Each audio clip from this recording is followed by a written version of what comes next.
ஓகேண்ணா சாரிண்ணா அப்படின்னு விட்டுறேன். அப்புறம் எதுக்கு அந்த ஹோஸ்ட் அங்க வந்து நின்னு நான் என்ன வாரத்துல 2 சொல்றேன்னா, நாளு ரூல்ஸ் போடுறீங்க இல்லையா? பிக் பாஸ்ல வந்து அக்ரீமெண்ட் சைன் பண்றாங்க இல்லையா? அதுல ஃபர்ஸ்ட் ரூல்ஸே என்ன? ஹோஸ்ட்ட சார்ன்னு மட்டும் தான் கூப்பிடணும். அண்ணான்னு கூப்பிடக்கூடாது. வாங்க போங்கன்னு கூப்பிடக்கூடாது. சார், சார் மட்டும் தான் கூப்பிடணும்ன்றத ஒரு ரூல்ஸா கொண்டு வாங்க சார். நேத்து கூட சாண்ட்ரா உள்ள சண்டை நடக்கும்போது விஜய் சேதுபதி அண்ணா, சேதுபதி அண்ணான்றாங்க. சேதுபதி சேது அண்ணா, அண்ணான்றாங்க. சேது இப்ப அண்ணான்னு நம்மளே சொல்லி வெளியில இருந்து தான் நம்ம பேசுறோம். மக்களா பேசுறதுனால நாங்க மக்கள் செல்வன் கூப்பிடுவோம்.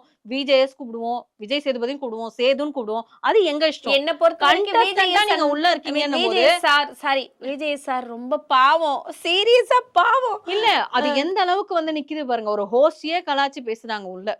சோ அது எப்படி இருக்குன்னா, ஒண்ணு அவர் பேச விட மாட்டேங்கிறாருன்றது அது உண்மைதான். அது ஒத்துக்கிட்டே ஆகணும். அது வந்து என்னதான் வந்து நம்ம ஒருவேளை டாக் பேக்ல உட்கார சொல்லுங்க அப்படி சொல்லிட்டு மேபி மேபி அவர் சொல்லி சொல்லிதான் ஆகணும். ஆனா ஏன்னா இவங்க ஒரு ப்ராப்ளம்க்கு சொல்யூஷனை கண்டுபிடிக்கிறதுக்காக தான் அதை பேசுறாங்களே. ஆனா டீமுக்கு அது தேவையில்ல. அடுத்த வாரத்துக்கு இவங்கள வச்சு கன்டென்ட் பண்ணணும். டிஆர்பி போகணும். அப்ப இந்த ப்ராப்ளம் இங்க சால்வ் பண்ணிட்டா யாரும் உள்ளுக்குள்ள திருப்பி பேச மாட்டாங்க. இந்த ப்ராப்ளம் சால்வ் ஆகக்கூடாதுன்றதுனால தான் அவங்க உட்கார சொல்லுங்கன்னு சொல்லியிருக்கலாம். அதனால சார் சொல்லியிருக்கலாம்.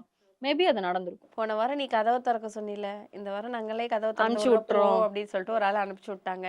செகண்ட் டே வியன்னா எதிர்பார்த்தது தான் வியன்னா. இல்ல அவங்களுக்கே அது தெரியும். எவ்வளவு சூப்பரா வந்து ஒரு லவ் கேம விக்ரம் வந்து சொல்லிக் குடுத்து, அந்த கேம வியானா வந்து விளையாடி, இன்னைக்கு விக்ரமும் யார் விளையாடுனாங்களோ அவங்க உள்ள இருக்காங்க. அதுல பாதிக்கப்பட்ட பொண்ணு தான் வந்து வெளியில வெளிய வந்தாங்க. போன வந்துட்டாங்க. சீசன்லயும் இது மாரி தான் நடந்தது. ஒரு லவ் கேம் நடந்தது. அந்த கேம்ல வந்து ஃபர்ஸ்ட் ஒரு கண்டஸ்டன்ட் அவங்க அவங்க எக்ஸ்போஸ் பண்ணத வந்து அதனால வெளியில போனாங்க. அடுத்தது கிட்டத்தட்ட டிக்கெட் டு ஃபினாலே வரைக்கும் வந்து ஒருத்தவங்க வெளியில போனாங்க.